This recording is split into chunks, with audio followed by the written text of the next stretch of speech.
आजच्या तासाला आपण प्रश्न क्रमांक 1 ते 51 सेमिस्टर 1 मधली क्वेश्चन बँक मॉड्यूल 3 मध्ये प्रश्न क्रमांक 1 ते प्रश्न क्रमांक 50 इथपर्यंतचे आपण प्रश्न पाहिले होते, त्याची उत्तर पाहिली होती, त्याचं स्पष्टीकरण पाहिलं होतं. आज आपण प्रश्न क्रमांक 51 पासून पुढे सुरुवात करणार आहे. प्रश्न क्रमांक 51 आहे, what benefit we get out of a carburising flame. म्हणजेच कार्बोरायझिंग फ्लेम मधून आपल्याला कोणता फायदा मिळतो. तर ह्याच्यामध्ये कार्बोरायझिंग फ्लेम जे आहे ते शक्यतो सुटेबल फॉर स्टेलाइट आणि फ्लेम क्लिनिंग यासाठी वापरले जाते. याचं उत्तर जे आहे ते suitable for stellite and flame cleaning. हा प्रश्न काही जास्त कधी परीक्षेला आलेला नाहीये, तरी पण याचं उत्तर लक्षात ठेवा. सुटेबल फॉर स्टेलाइट कार्बोरायझिंग फ्लेम जी आहे ती स्टेलाइटिंग करण्यासाठी त्या ठिकाणी उपयोगात आणली जाते आणि फ्लेम क्लिनिंगसाठी. त्याच्यानंतर प्रश्न क्रमांक 52, what are the defects in generated acetylene gas. म्हणजे जो ऍसिटिलीन गॅस आपण निर्मिती करतो कॅल्शियम कार्बाइड आणि पाणी यांचा वापर करून, त्याच्यामध्ये कोणकोणते दोष येतात. तर याच्यामध्ये दोष येतात ते आहेत हायड्रोजन, लाईम डस्ट, अमोनिया आणि वॉटर वेपर. म्हणजे हायड्रोजन वायू त्यामध्ये निर्माण होतो, लाईम डस्ट, अमोनिया आणि पाण्याचे त्या ठिकाणी बुडबुडे अशा स्वरूपात त्या ठिकाणी त्याच्यामध्ये दोष येतात. तर ऍसिटिलीन गॅस निर्मितीमध्ये येणारे दोष हायड्रोजन, लाईम डस्ट, अमोनिया आणि वॉटर वेपर. त्याच्यानंतर प्रश्न क्रमांक 53, what is the range of pressure gauge used in oxygen cylinder used in gas welding. तर त्यामध्ये ऑक्सिजन जो सिलेंडर वापरला जातो गॅस वेल्डिंग मध्ये, त्याच्यामधला जो प्रेशर गेज आहे तर त्याची रेंज किती असते. आणि हे तुम्हाला माहितीच आहे, 120 ते 150 किलोग्रॅम पर सेंटीमीटर वगैरे एवढी त्याची रेंज असते. त्यामुळं गॅस वेल्डिंग मध्ये वापरलं जाणारं जो ऑक्सिजन सिलेंडर आहे त्याचं प्रेशर जे आहे ते 120 ते 150 किलोग्रॅम पर सेंटीमीटर वर्ग इतकं असतं. त्याच्यानंतर प्रश्न क्रमांक 54, what should be the angle of filler rod by rightward welding technique. Rightward welding technique मध्ये फिलर रॉडचा अँगल किती असतो असा प्रश्न आहे हा. आणि राइटवर्ड टेक्निक मध्ये फिलर रॉडचा अँगल जो आहे तो 30 ते 40 अंश असतो, 30 ते 40 अंश. त्याच्यानंतर प्रश्न क्रमांक 55, what thickness of plate gas welding by forehand technique can be used without edge preparation. म्हणजेच फोर हँड टेक्निक म्हणजेच लेफ्टवर्ड टेक्निक जे आपण प्रॅक्टिकल मध्ये केलेली आहे. तर त्या टेक्निक मध्ये वेल्डिंग करत असताना किती च्या जाडीच्या प्लेटला त्या ठिकाणी एज प्रिपरेशनची आवश्यकता नाही असा प्रश्न आहे. आणि याच्यामध्ये याचं उत्तर येते 3.15 पर्यंतच्या प्लेटच्या जाडीला एज प्रिपरेशनची आवश्यकता नाही. कारण आपण ज्या 3.15च्या प्लेट वापरल्या त्याला साधारणतः आपण स्क्वेअर एज प्रिपरेशन ठेवलेलं होतं. म्हणजे फक्त सरफेस जे आहेत आणि बाजू ज्या आहेत त्या फक्त राईट अँगल करून घेतल्या होत्या. त्यामुळं अप टू 3.15 म्हणजे 3.15 पर्यंत त्या ठिकाणी. तर गॅस वेल्डिंग मध्ये फोरहँड टेक्निकनं किंवा लेफ्टवर्ड टेक्निकनं वेल्डिंग करताना 3.15 पर्यंत जाडीच्या प्लेटला कोणत्याही प्रकारची एज प्रिपरेशनची आवश्यकता पडत नाही. याचं उत्तर आहे अप टू 3.50 त्याच्यानंतर प्रश्न क्रमांक 56, what flux is used in gas welding brass. ब्रासला वेल्डिंग करण्यासाठी कोणती फ्लक्स वापरली जाते. तर ब्रासला वेल्डिंग करण्यासाठी त्या ठिकाणी बोरॅक्स पेस्ट ही जी फ्लक्स आहे ही वापरली जाते, बोरॅक्स पेस्ट. त्याच्यानंतर प्रश्न क्रमांक 57, what flux is to be used for gas welding stainless steel plates. Gas वेल्डिंगच्या स्टेनलेस स्टील प्लेटांना वेल्डिंग करण्यासाठी म्हणजे स्टेनलेस स्टीलच्या प्लेटांना गॅस वेल्डिंग क्रिया करण्यासाठी कोणत्या प्रकारची फ्लक्स वापरली जाते. तर स्टेनलेस स्टीलला जर वेल्डिंग करायचं असेल तर zinc chloride and potassium dichromate paste he flux त्या ठिकाणी वापरावी लागते. फ्लक्सचं नाव आहे zinc chloride and potassium dichromate paste stainless steel साठी. त्याच्यानंतर प्रश्न क्रमांक 58, which filler rod is to be used for gas welding aluminum. अल्युमिनियमला जर का गॅस वेल्डिंग करायचं असेल तर कोणत्या प्रकारचा फिलर रॉड वापरला जातो. याचं उत्तर आहे प्युअर अल्युमिनियम आणि 5% सिलिकॉन अल्युमिनियम अलॉय. तर पूर्णतः अल्युमिनियम असलेला फिलर रॉड किंवा 5% त्याच्यामध्ये सिलिकॉन मिक्स असलेला अल्युमिनियमचा फिलर रॉड त्या ठिकाणी वापरला जातो अल्युमिनियमला गॅस वेल्डिंग क्रिया करण्यासाठी. त्यानंतर प्रश्न क्रमांक 59, what should be the preheating temperature of aluminum for gas welding. Gas welding क्रिया करताना त्या ठिकाणी अल्युमिनियम साठी प्रीहीटिंगचं टेम्परेचर म्हणजे वेल्डिंग करण्यापूर्वी त्याला किती अंशापर्यंत गरम केलं जातं. तर ज्यावेळी आपण गॅस वेल्डिंग करणार आहे अल्युमिनियमला त्यावेळी त्याला प्रीहीटिंग करण्यासाठी साधारणतः 250 ते 400 अंश सेल्सिअस एवढं तापमान ठेवावं लागतं. 250 ते 400 अंश सेल्सिअस पर्यंत तापमान ठेवावं लागतं. याचं उत्तर आहे बी, 250 ते 400 कोणाला तर ॲल्युमिनियम धातूला वेल्डिंग करताना, गॅस वेल्डिंग क्रिया करताना प्रीहीटिंग 250 ते 400 अंश सेल्सिअस पर्यंत करावं लागतं. त्यानंतर आहे प्रश्न क्रमांक 60. What is the base for selecting the nozzle size for gas welding pipe. आता हा प्रश्न परत आलेला आहे की गॅस वेल्डिंगच्या पाईपला वेल्डिंग करताना नोझलची निवड करायची असेल तर कोणती गोष्ट लक्षात घ्यावी. तर याचं उत्तर आहे पाईपची वॉल थिकनेस, म्हणजे पाईपची जाडी विचारात घ्यावी लागते. जसं आपण प्लेटला वेल्डिंग करताना प्लेटची जाडी विचारात घेतो, तसं पाईपला वेल्डिंग करताना पाईपची वॉल थिकनेस त्या ठिकाणी आपण विचारात घेतली पाहिजे. त्याच्यानंतर प्रश्न क्रमांक 61. What is the welding position as per ASME for a pipe joint held vertically welding in a horizontal line. आता यामध्ये ASME प्रमाणे त्या ठिकाणी वेल्डिंग पोझिशन कोणती आहे असं विचारले की ज्याच्यामध्ये पाईप जॉईंट हेल्ड व्हर्टिकली, म्हणजे पाईपचा जॉईंट जो आहे तो व्हर्टिकल असतो आणि welding in a horizontal line, म्हणजे पाईप उभ्या स्थितीत असतो आणि वेल्डिंग जे आहे ते आडव्या स्थितीमध्ये असतं. तर ही कोणती पोझिशन आहे असं विचारलेलं आहे. तर ही जी पोझिशन आहे ही 2G पोझिशन आहे. पाईप वेल्डिंग मध्ये 4 पोझिशन आहेत, 1G, 2G, 5G आणि 6G. तर याच्यामधली ही जी पोझिशन आहे की पाईप उभ्या स्थितीत आणि वेल्डिंग रन जो आहे तो आडव्या स्थितीमध्ये असतो, तर त्याला 2G पोझिशन असं म्हटलं जातं. 1G पोझिशन म्हणजे रोलिंग पोझिशन असते. याच्यामध्ये पाईप रोल केला जातो आणि जे काय वेल्डिंगचं आपलं ब्लो पाईप असेल, फिलर रॉड किंवा इलेक्ट्रोड असेल किंवा CO2 चा टॉर्च असेल, तो एका ठिकाणी स्टेडी असतो 1G मध्ये आणि पाईप गोलाकार फिरवला जातो. 2G मध्ये पाईप उभ्या स्थितीत असतो आणि जॉईंट जो आहे तो त्या ठिकाणी आडव्या स्थितीमध्ये म्हणजे हॉरिझॉन्टल पोझिशन मध्ये असतो. त्याच्यानंतर 62वा प्रश्न. What procedure is followed in welding pipe in 5G position. 5G position मध्ये कोणत्या पद्धतीनं वेल्डिंग क्रिया केली जाते. तर याचं उत्तर आहे pipe welded 12 o'clock to 6 o'clock either by uphill और डाउनहिल मेथड.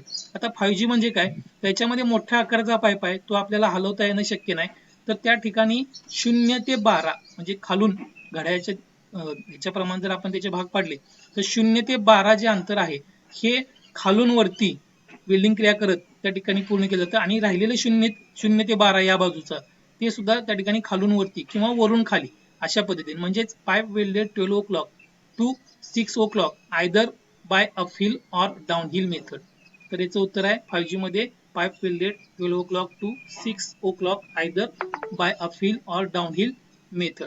त्याच्यानंतर प्रश्न क्रमांक 63. प्रश्न क्रमांक 63 आहे what size of CCMS filler rod used to finish run of diameter 50 mm pipe root welded using diameter 1.65 mm filler rod. तर याच्यामध्ये हा प्रश्न परीक्षेला विचारला गेलेला होता. तर याचं उत्तर जे आहे ते डायमीटर 3 mm आहे, म्हणजे 3 mm चा डायमीटर त्या ठिकाणी आपल्याला वापरावा लागतो. त्याच्यानंतर 64वा प्रश्न आहे what size of electrode is used to weld 5 mm wall thickness pipe. 5 mm च्या वॉल थिकनेसच्या पाईपला वेल्डिंग करताना कोणता इलेक्ट्रोड वापरायचा. आणि याचं उत्तर आहे डायमीटर 3.15. जर आर्क वेल्डिंग करणार आहे पाईपला आणि त्या ठिकाणी तुम्ही जर का 5 mm वॉल थिकनेसचा पाईप जर वापरत असाल वेल्डिंग करताना तर त्या ठिकाणी इलेक्ट्रोड जो आहे तो 3.15 mm चा वापरावा लागतो. त्याच्यानंतर 65वा प्रश्न which test indicates the hardness of the metal. धातूचा कठीणपणा दर्शवणारी टेस्ट कोणती. तर धातूचा कठीणपणा दर्शवणारी टेस्ट जी आहे ती ब्रिनेल टेस्ट आहे. ब्रिनेल चाचणीद्वारे आपण धातू किती कठीण आहे हे आपल्याला त्या ठिकाणी समजतं. त्यामुळं हार्डनेस जर का त्या ठिकाणी ओळखायची असेल धातूची तर ब्रिनेल टेस्ट करावी लागते. त्याच्यानंतर प्रश्न क्रमांक 66. What type of preheating is done only at a portions to be welded. ज्या भागाला वेल्डिंग करायचं आहे त्याच भागाला त्या ठिकाणी प्रीहिटिंग केलं जातं, त्याला काय म्हटलं जातं. तर त्याला लोकल प्रीहिटिंग असं म्हटलं जातं. लोकल प्रीहिटिंग म्हणजे जेवढा भाग जेवढ्या रनला वेल्डिंग करायचं जागेला तेवढ्याच जागेला गरम केलं जातं, सर्व प्लेट गरम केली जात नाही. तर त्या भागाला लोकल प्रीहिटिंग असं म्हटलं जातं. हा प्रश्न परीक्षेला बऱ्याच वेळा विचारलेला आहे. त्यानंतर 67वा प्रश्न what type of polarity is used in welding non ferrous metal. Non ferrous धातूला वेल्डिंग करण्यासाठी कोणत्या प्रकारची पॉलिटी वापरली जाते. तर नॉन फेरस धातूला वेल्डिंग करण्यासाठी रिव्हर्स पॉलिटी वापरली जाते. पॉलिटीचे फक्त दोनच प्रकार आहेत, स्ट्रेट आणि रिव्हर्स. त्याच्यातली नॉन फेरसला रिव्हर्स वापरली जाते, म्हणजे फेरसला स्ट्रेट वापरली जाणार आहे. तर याचं उत्तर आहे नॉन फेरस धातूला रिव्हर्स पॉलिटी. त्याच्यानंतर 68वा प्रश्न which type of arc does not have control on the molten metal. कोणत्या प्रकारच्या आर्क मध्ये मोल्टन मेटल वरती कंट्रोल राहत नाही. असा प्रश्न विचारलेला आहे आणि तुम्हाला याचं उत्तर माहित आहे, लॉंग आर्क लेंथ मध्ये मोल्टन मेटल वरती कंट्रोल राहत नाही. त्याच्यानंतर प्रश्न क्रमांक 69, which of the following procedure produces unstable arc, खालीलपैकी कोणती पद्धत त्या ठिकाणी अनस्टेबल आर्क म्हणजे अनियंत्रित आर्क तयार करते, आणि याचं उत्तर आहे long arc length. Long arc length मध्ये आपल्याला आर्क वरती कंट्रोल ठेवता येत नाही. त्याच्यानंतर प्रश्न क्रमांक 70, which type of arc length produces poor penetration, कोणत्या प्रकारची आर्क लेंथ कमी प्रमाणात पेनिट्रेशन निर्माण करते किंवा खराब पेनिट्रेशन निर्माण करते, याचं सुद्धा उत्तर आहे long arc length. Long arc length जर वापरली तर त्या ठिकाणी पेनिट्रेशन अतिशय खराब येतं. त्याच्यानंतर what are the 4 clock positions in pipe welding, pipe welding मध्ये 4 क्लॉक पोझिशन्स म्हणजे काय, असा प्रश्न विचारलेला आहे आणि याचं उत्तर आहे 6, 12, 3, 9. चेक पॉइंट आहे ते 6, 12, 3, 9. लक्षात घ्या, याचं उत्तर 6, 12, 3, 9 असे येते. हे पाईप वेल्डिंग मधले चेक पॉइंट्स आहेत, पोझिशन क्लॉक पोझिशनचे पॉइंट्स आहेत. त्याच्यानंतर प्रश्न क्रमांक 72, what is the 6 o'clock position in CW pipe welding refers to, CW pipe welding मध्ये 6 o'clock पोझिशन म्हणजे 6 घड्याळाच्या याच्याप्रमाणे 6 जो अंक येतो, तर ती जी काय पोझिशन आहे ती कोणती पोझिशन असते, तर ह्या ठिकाणी पाईप जो आहे तो फिक्स असतो आणि घड्याळाच्या काट्याच्या प्रमाणे जर आपण त्याचे भाग केले तर खालच्या बाजूला हा 6 आकडा येतो आणि तिथं जर वेल्डिंग मारायचं असलं तर आपल्याला त्या ठिकाणी त्याचं जे वेल्डिंग आहे ते ओव्हरहेड वेल्डिंग पोझिशन मध्ये मारावं लागतं. त्यामुळं याचं उत्तर जे आहे ते 6 o'clock जो येतो तो ओव्हरहेड मध्ये येतो. आता 12 o'clock किती येणार, तर 12 o'clock जो आहे तो डाऊन हँड पोझिशन मध्ये येतो आणि 3 o'clock कुठे येणार, तर व्हर्टिकल पोझिशन मध्ये येणार. आणि तसंच 9 जर 9 o'clock घेतलं तर ते सुद्धा त्या ठिकाणी व्हर्टिकल अपहिल मध्ये येतं. अशा पद्धतीने हा प्रश्न आहे. याच्यातला 6 o'clock हा प्रश्नच विचारला जातो शक्यतो, तर 6 o'clock जो आहे तो ओव्हरहेड पोझिशन मध्ये येतो. त्यानंतर 73वा प्रश्न, what procedure is to be followed for welding pipes under 6G position, 6G position मध्ये कोणत्या पद्धतीनं पाईपला वेल्डिंग केलं जातं, तर 6G पोझिशन मध्ये पाईप नॉट रोटेटेड म्हणजे पाईप फिरवला जात नाही आणि पाईपचा ऍक्सिस जो आहे तो 45 म्हणजे तिरकी असते पाईप. जर समजा ह्या चौकोनामध्ये तुम्हाला जर पाईप 6G मध्ये करायचे तर पाईप अशी तिरकी उभा केली जाते, लक्षात आलं. त्यामुळं पाईपचा अँगल जो आहे तो 45 डिग्री मध्ये येतो आणि deposit angle deposit weld flat आणि व्हर्टिकल, आणि ह्याच्यामध्ये जो डिपॉझिटचा अँगल जो राहतो तो फ्लॅट मध्ये राहतो आणि व्हर्टिकल मध्ये राहतो. त्यामुळं 6G पोझिशन मध्ये पाईप हा तिरका असतो 45 डिग्री मध्ये आणि वेल्डिंग रन सुद्धा हा 45 डिग्री मध्ये तिरका येतो. अशा पद्धतीने हे 6G पोझिशन असतं. तर याच्यामध्ये याचं उत्तर येते pipe not rotated and pipe axis 45 degree angle. तर पाईपचा ऍक्सिस जो आहे तो 45 डिग्री असतो आणि डिपॉझिट वेल्डेड फ्लॅट आणि व्हर्टिकल मध्ये केलं जातं. त्यानंतर प्रश्न क्रमांक 74, which element filler rod is used to weld stainless steel plate, stainless स्टीलच्या प्लेटला वेल्डिंग करताना कोणत्या प्रकारच्या फिलर रॉड मध्ये एलिमेंट वापरले जातात म्हणजे घटक वापरले जातात, तर याचं उत्तर आहे मॉलिबेडियम आणि कोलंबियम. हा प्रश्न परीक्षेला विचारला जातो त्यामुळे याचं उत्तर लक्षात ठेवा, मॉलिबेडियम आणि कोलंबियम, पर्याय क्रमांक 4. त्यानंतर प्रश्न क्रमांक 75, which are the common alloying elements of brass, brass मध्ये कोणते कॉमन घटक म्हणजे सर्वसाधारण घटक असतात, तर याच्यामध्ये जो ब्रास मटेरियल आहे, ब्रासचा धातू आहे, त्याच्यामध्ये कॉपर आणि झिंक हे कॉमन एलिमेंट वापरले जातात, कॉपर आणि झिंक ब्रास मध्ये. त्यानंतर प्रश्न क्रमांक 76, which of the following aluminum alloys consist of 1% iron and silicon, अल्युमिनियमचा मिश्र धातू आहे की ज्याच्यामध्ये 1% आयर्न आणि सिलिकॉन वापरलं जातं, असा कोणता धातू आहे, तर तो आहे commercially pure aluminium. Commercially pure aluminium मध्ये 1% आयर्न आणि सिलिकॉन वापरलं जातं. यानंतर प्रश्न क्रमांक 77, what is the purpose of cleaning of sheets before doing gas welding, gas welding करण्यापूर्वी जो शीट्स असतील किंवा मटेरियल असेल त्याला स्वच्छ करण्याचा उद्देश काय आहे, तर याचा उद्देश आहे टू अवॉइड पोरोसिटी, जर त्याच्यावरती धूळ कचरा गंज किंवा ऑइल तेल ग्रीस हे जर असेल आणि ते स्वच्छ न करता जर आपण वेल्डिंग क्रिया करायला गॅस वेल्डिंगची तर त्या ठिकाणी पोरोसिटी निर्माण होऊ शकते, म्हणून ती टाळण्यासाठी त्या ठिकाणी आपल्याला स्विच जे आहेत किंवा गॅस वेल्डिंगच्या प्लेटा ज्या आहेत त्या आपल्याला स्वच्छ कराव्या लागतात. म्हणून याचं उत्तर आहे टू अवॉइड पोरोसिटी. प्रश्न क्रमांक 78वा. Which type welding uses a non-ferrous filler with melting point above 450 than base metal? Base metal पेक्षा जास्त मेल्टिंग पॉइंट म्हणजे 450 मेल्टिंग पॉइंट असणारा नॉन फेरस धातू वापरून फिलर रॉड वापरून त्या ठिकाणी कोणती वेल्डिंग प्रक्रिया केली जाते? तर हे ब्रेझिंग क्रिया केली जाते आणि याचा टॉपिक आपण आता 2 दिवसात आपण पुढे ब्रेझिंग आणि सोल्डरिंग हे प्रकरण शिकणार आहे. ही जी आपली क्वेश्चन बँक ही संपली की आपण ब्रेझिंग आणि सोल्डरिंग हे प्रकरण बघणार आहे. तर ब्रेझिंग ही क्रिया अशी आहे की ज्याच्यामध्ये जो धातू आहे त्या धातूपेक्षा कमी वितरणबिंदू असलेला फिलर रॉड, धातूच्या वितरणबिंदूपेक्षा कमी वितरणबिंदू असलेला फिलर रॉड, साधारणतः 450 अंश सेल्सिअस इतका वितरणबिंदू असलेला फिलर रॉड, ब्रेझिंगचा रॉड, तर तो त्या ठिकाणी वितळून आपण त्या ठिकाणी वेल्डिंग क्रिया करतो, त्याला ब्रेझिंग असं म्हटलं जातं. याच्यानंतर पुढचा प्रश्न आहे 79वा. Which welding process enables to weld dissimilar metal? दोन वेगवेगळ्या गुणधर्माचे धातू वेल्डिंग करण्यासाठी कोणती वेल्डिंग प्रोसेस वापरली जाते? तर याचं सुद्धा उत्तर आहे ब्रेझिंग. ब्रेझिंग मध्ये आपण दोन वेगवेगळ्या प्रकारचे धातू त्या ठिकाणी वेल्डिंग क्रिया करण्यासाठी वापरू शकतो. म्हणजे उदाहरणार्थ MS प्लस कॉपर हे जर जोडायचं असेल तर आपल्याला ब्रेझिंग क्रिया करावी लागते, किंवा स्टेनलेस स्टील प्लस ॲल्युमिनियम जोडायचं असेल तरी आपल्याला त्या ठिकाणी ब्रेझिंग क्रियाद्वारे आपण ते दोन धातू वेगवेगळ्या गुणधर्माचे जोडू शकतो. त्याच्यानंतर प्रश्न क्रमांक 80. What type of gas flame is used to weld 2 mm mild steel by brazing method? Brazing क्रिया करताना 2 mm जाडीची जर का MS ची शीट असेल तर कोणती फ्लेम वापरायची? तर ब्रेझिंग साठी शक्यतो स्लाइटली ऑक्सिडायझिंग फ्लेम वापरली जाते. थोडंसं ऑक्सिजनचं प्रमाण त्याच्यामध्ये जास्त ठेवलं जातं. तर ब्रेझिंग साठी ऑक्सिडायझिंग फ्लेम वापरली जाते. त्यामुळे 2 mm जाडीच्या प्लेटला वेल्डिंग करायला ब्रेझिंग क्रिया करायची असेल तर आपल्याला ऑक्सिडायझिंग फ्लेम वापरायची आहे. त्याच्यानंतर प्रश्न क्रमांक 81. Which system of welding is free from arc glow? कोणत्या पद्धतीमध्ये आर्क ग्लो दोष येत नाही? आणि तुम्हाला माहित आहे की DC सप्लाय मध्ये आर्क ग्लो नावाचा दोष येतो, AC वेल्डिंग मध्ये आर्क ग्लो नावाचा दोष येत नाही. तर याचं उत्तर आहे AC welding.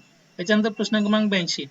What is the effect of expansion and construction contraction due to heat in welding?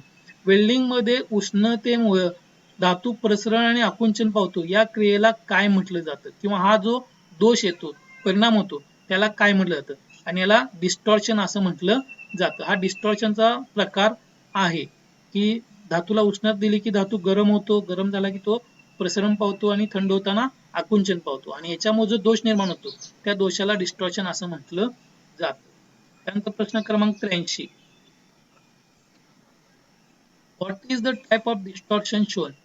मध्ये जे काही डिस्टॉर्शन दाखवलेलं आहे या ठिकाणी, म्हणजे हा मूळची प्लेट आहे आणि या ठिकाणी हे डिस्टॉर्शन घडलेलं आहे, तर हा जो दोष आहे या दोषाला काय म्हटलं जातं? तर हे जे डिस्टॉर्शन आहे हे रुंदीमध्ये झालेलं आहे, म्हणून या डिस्टॉर्शनला ट्रान्सवर्स डिस्टॉर्शन असं म्हटलं जाते. याचं उत्तर आहे C, ट्रान्सवर्स डिस्टॉर्शन. त्यामुळे ही आकृती परीक्षेला विचारली जाते, त्यामुळे लक्षात ठेवा बाणाची दिशा जी आहे ती या ठिकाणी आहे, त्याला ट्रान्सवर्स डिस्टॉर्शन असं म्हटलं जातं. याच्यानंतर प्रश्न क्रमांक 84. Which one of the following method of welding is not a method used to control distortion? खालीलपैकी जी पद्धत दिलेली आहे तुम्हाला 4 पर्यायामध्ये, ह्याच्यातली कोणती पद्धत डिस्टॉर्शन टाळण्यासाठी वापरली जात नाही, असा प्रश्न आहे. आणि डिस्टॉर्शन प्रकरण आपण बघितलेलं आहे, त्याच्यामध्ये स्किप वेल्डिंग जी आहे ती डिस्टॉर्शन टाळण्यासाठी वापरतो, बॅक स्टेप वेल्डिंग जी आहे ती सुद्धा डिस्टॉर्शन टाळण्यासाठी वापरतो, इंटरमिजिएट वेल्डिंग जी आहे ती सुद्धा डिस्टॉर्शन टाळण्यासाठी वापरतो. आता यामध्ये राईट हँड टेक्निक आले, राईट हँड वेल्डिंग टेक्निक, तर ही आपण काही डिस्टॉर्शन टाळण्यासाठी वापरत नाही. धातू वेल्डिंग करण्यासाठी, आणि ते पण 5 mm पेक्षा जास्त जाडीचा धातू वेल्डिंग करण्यासाठी राईटवर्ड टेक्निक वापरतो. लेफ्टवर्ड टेक्निक 5 mm पेक्षा कमी जाडीसाठी वापरतो. तर ह्या राईटवर्ड आणि लेफ्टवर्ड या 2 टेक्निक आहेत. आणि बाकीचं जे दाखवलेलं आहे इथं स्किप वेल्डिंग, बॅकस्टेप वेल्डिंग आणि इंटरमिडिएट वेल्डिंग, हे डिस्टॉर्शन टाळण्यासाठी आपण पद्धत वापरतो. त्यामुळे याचं उत्तर जे आहे ते राईट हँड वेल्डिंग टेक्निक येतं. त्याच्यानंतर प्रश्न क्रमांक 82. Which one of the below is to control distortion? खालीलपैकी कोणत्या पद्धतीचा वापर केल्यानंतर डिस्टॉर्शन आपल्याला कंट्रोल करता येतो, म्हणजे नियंत्रित करता येतं? तर याच्यामध्ये बघा, use few passes with large electrode, म्हणजेच मोठ्या साईजचा इलेक्ट्रोड वापरून कमीत कमी रन मारले तर आपण त्या ठिकाणी डिस्टॉर्शन काय करू शकतो, टाळू शकतो. तर याचं उत्तर use few passes with large electrode हे उत्तर येतं. त्यानंतर प्रश्न क्रमांक 86, what is the rule for deciding the length of intermediate tack. Intermediate tacking करायचं असेल तर त्याची जी लांबी आहे ती ठरवण्यासाठी कोणता नियम पाळला जातो. तर याच्यामध्ये नियम जो आहे तो असा आहे की 3 to 4 टाइम प्लेट्स थिकनेस, म्हणजे प्लेटची जाडी जी आहे त्या जाडीच्या 3 ते 4 पट लांब एवढं टॅकिंग आपण करावं लागतं. म्हणजे साधारणतः समजा 10 mm ची प्लेट आहे तर 30 ते 40 mm लांबीचं त्या ठिकाणी टॅकिंग केलं पाहिजे. अशा या प्रश्नाचं उत्तर येते. याच्यानंतर 87वा प्रश्न, which type of cast iron offers greater resistance to shock. याच्यामध्ये कोणत्या प्रकारच्या कास्ट आयर्नला शॉकला जास्त प्रतिकार करतं. कोणत्या प्रकारचं कास्ट आयर्न जर का त्या ठिकाणी त्याला जर का शॉक म्हणजे या ठिकाणी ऍक्च्युली इलेक्ट्रिक शॉक नव्हे तर या ठिकाणी आपण जर का त्याच्यावरती हॅमरिंग केलं, हातोडीने ठोकलं, तो जो काही धक्का बसतोय तो धक्का म्हणजे इथं शॉक असा शब्द आहे.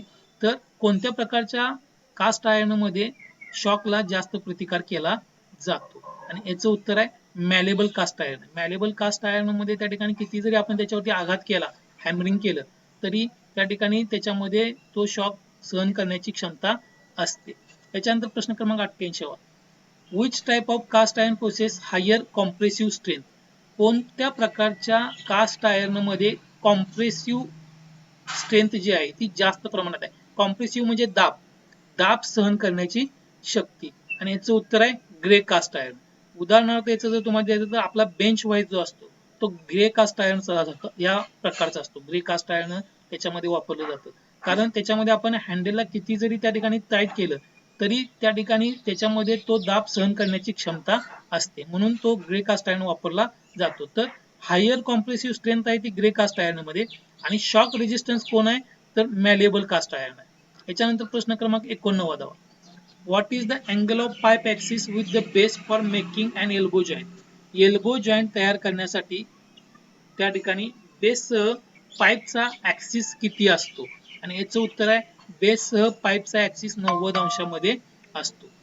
याच्यानंतर प्रश्न क्रमांक 90, what method is followed to make circular gas cutting. Circular gas cutting करताना कोणती पद्धत वापरली जाते. तर सर्क्युलर गॅस कटिंग करायचं असेल तर आपण हाताने करण्याच्या ऐवजी त्या ठिकाणी using a guide clamp fitted to torch body. टॉर्चची जी बॉडी असते त्या बॉडीवरती एक गाईड क्लॅम्प त्या ठिकाणी फिट करायचा.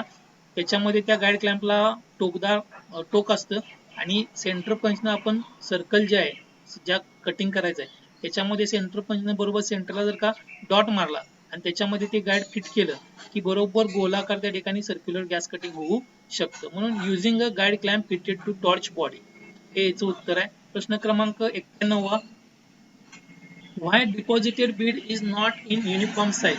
आपण जे वेल्डिंग करतो ते वेल्डिंग केलेले जे बीड्स असतात ते योग्य साईज मध्ये का येत नाही. तर याचं उत्तर आहे variation in speed of travel and angle. आपलं जर का स्पीड जे आहे ते त्या ठिकाणी एकसारखं नसेल आणि अँगल जो आहे तो योग्य नसेल तर जे बीड्स येतात ते सगळे असमान येतात, एकसारखे येत नाही.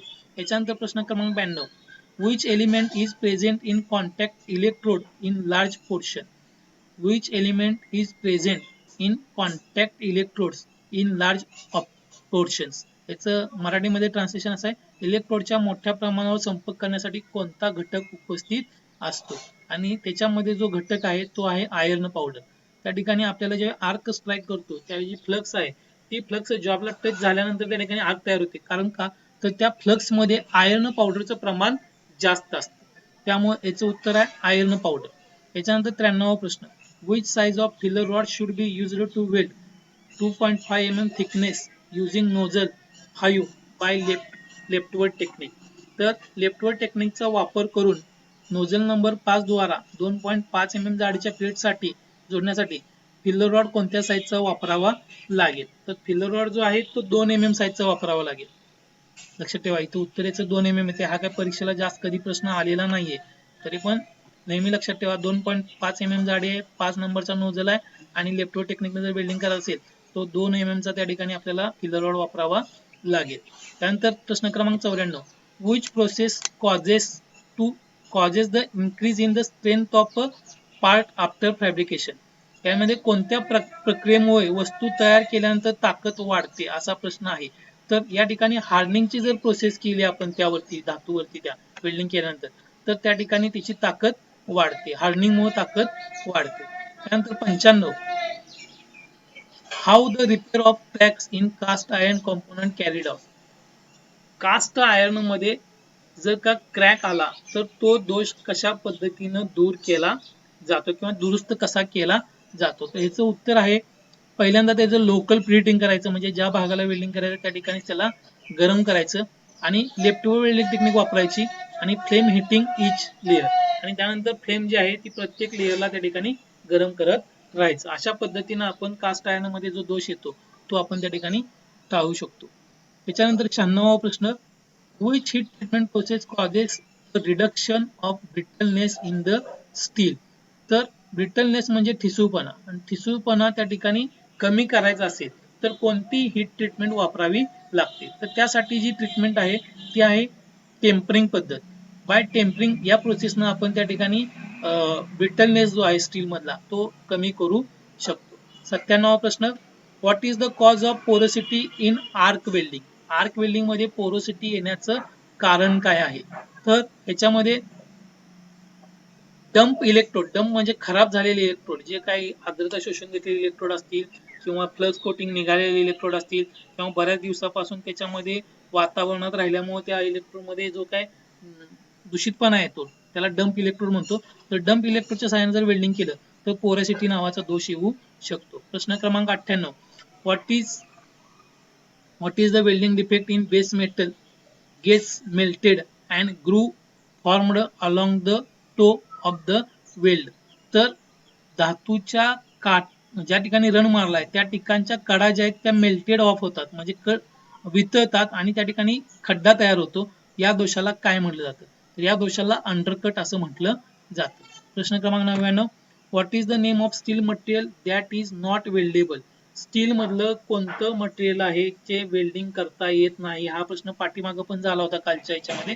तर ऑस्टेंटिक स्टेनलेस स्टील जे आहे ते आपल्याला वेल्डिंग करता येत नाही. प्रश्न क्रमांक 100, what is the defect due to non cleaning of surface before welding. Welding क्रिया करण्यापूर्वी जर का पृष्ठभाग स्वच्छ केला नाही तर कोणता दोष येतो. तर तो दोष आहे सरफेस पोरोसिटी.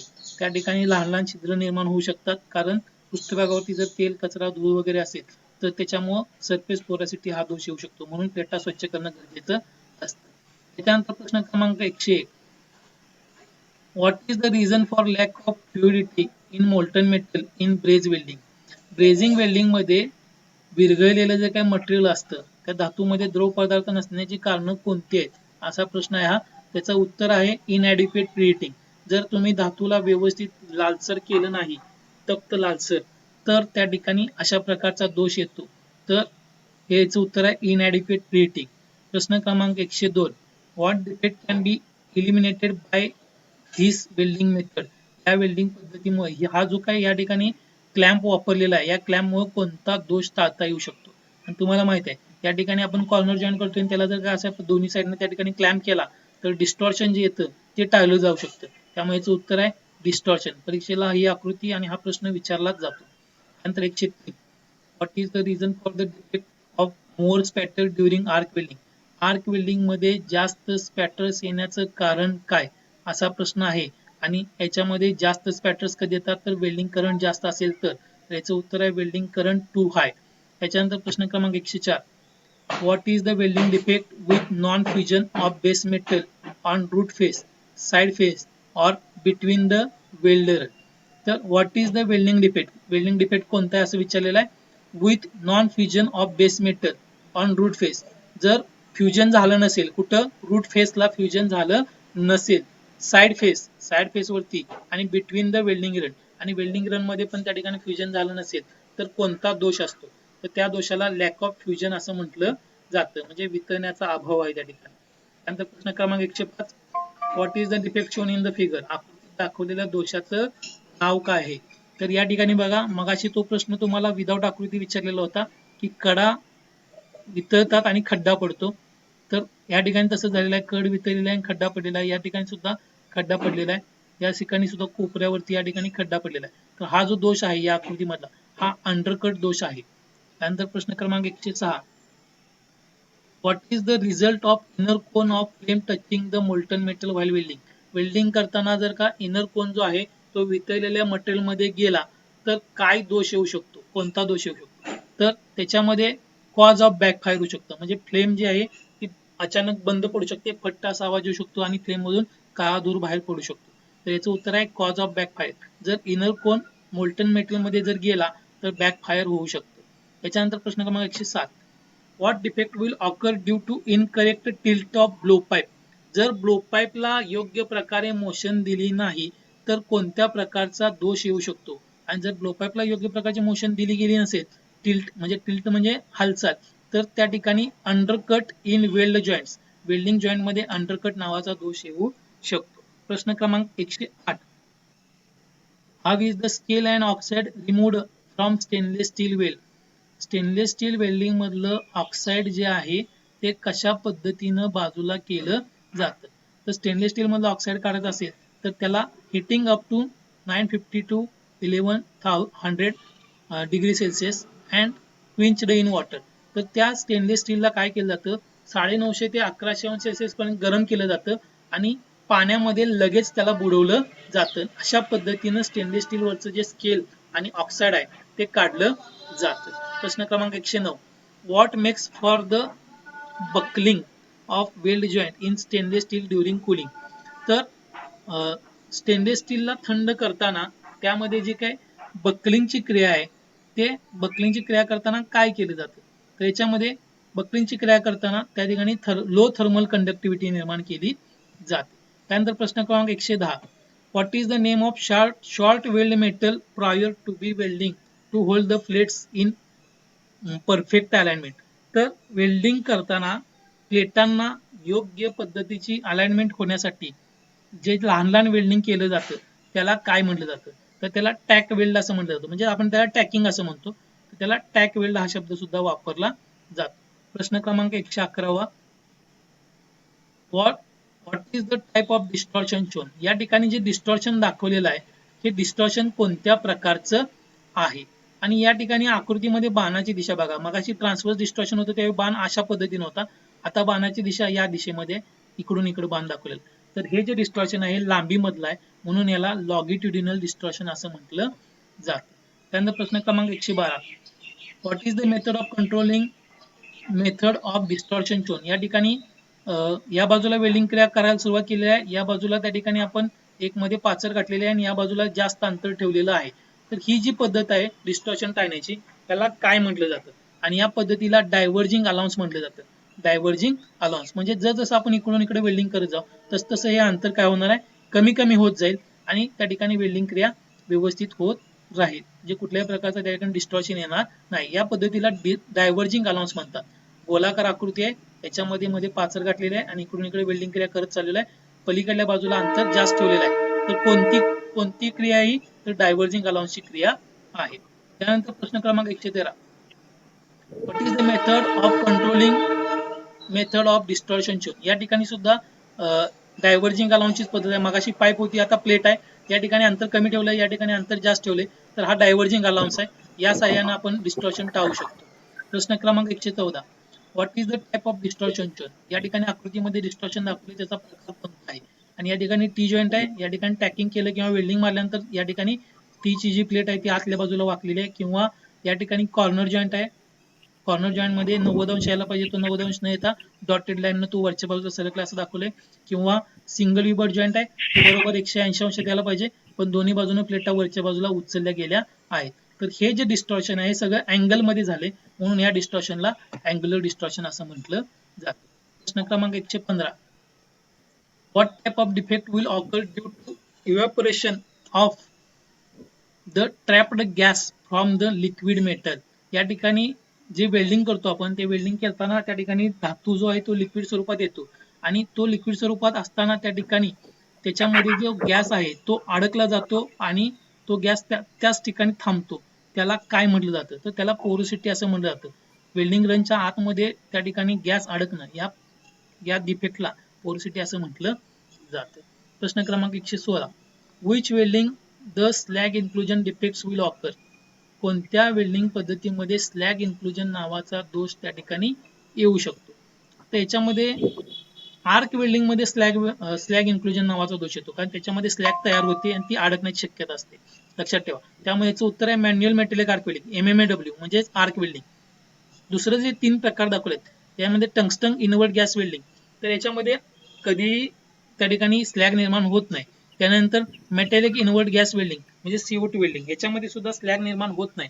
आणि ऑक्सी ॲसिलिन गॅस वेल्डिंग, याच्यामध्ये सुद्धा पूर्णतः स्लॅग निर्माण होत नाही. त्यामुळे आर्क वेल्डिंग जे आहे त्याच्यामध्ये स्लॅग निर्माण होते, त्यामुळे स्लॅग इन्क्लुजन नावाचा दोष हा मॅन्युअल मेटॅलिक आर्क वेल्डिंग किंवा त्याला आर्क वेल्डिंग असं म्हणतो, तर याच्यामध्येच येऊ शकतो. प्रश्न क्रमांक 117, what will happen if the current is low while arc welding. Arc welding मध्ये जर करंट कमी असेल तर काय होईल? तर याचं उत्तर आहे base metal edges not melted properly. तर जे काही बेस मेटल आहे त्याचे जे काही कडा आहेत त्या योग्य रीतीनं वितळणार नाहीत. प्रश्न क्रमांक 118, what is the use of intermediate tax on weld setting of plates. यामध्ये प्लेट्सच्या वेल्ड सेटिंगवर इंटरमिडिएट टॅगचा वापर कसा होतो, हा प्रश्न आहे. तर या ठिकाणी याचं उत्तर आहे align and to maintain the position of joint. जॉईंटची पोझिशन मेंटेन करण्यासाठी किंवा अलाइनमेंट त्या ठिकाणी एकत्रित करण्यासाठी याचा वापर केला जातो. प्रश्न क्रमांक 119, what is the main reason that aluminium is difficult to weld. ॲल्युमिनियमला वेल्डिंग करणं कठीण जाते, याचं कारण काय आहे? तर याचं कारण आहे ऑक्साईड फॉर्मेशन. ॲल्युमिनियम जर वेल्डिंग करायला लागलो तर त्याचं ऑक्साईड होतं आणि हा ॲल्युमिनियमला वेल्डिंग करण्यासाठीचा मोठा अडथळा आहे. त्यानंतर प्रश्न क्रमांक 120, what does the defect of gouging on cutting face takes place. Cutting त्या ठिकाणी what does the defect of gouging on cutting face take place. तर गाउजिंग करताना कटिंग फेस करतेवेळी गाउजिंगचा मध्ये दोष कोणता येऊ शकतो? तर याचं उत्तर आहे एक्सेसिव्ह स्पीड, इनॲडिक्वेट प्रीहीटिंग, अशा पद्धतीचा हा दोष येऊ शकतो. तर अशा पद्धतीनं 120 पर्यंतचे प्रश्न, 121वा प्रश्न जो आहे तो प्रश्न आहे what method of heating is done to remove bending distortion of weld joint with wedge shaped area. तर या ठिकाणी बेंडिंग झालेलं आहे, डिस्टॉर्शन झालेलं आहे आणि ते बेंड झालेलं आहे, तर ते टाळण्यासाठी कोणत्या प्रकारची पद्धत वापरावी लागते?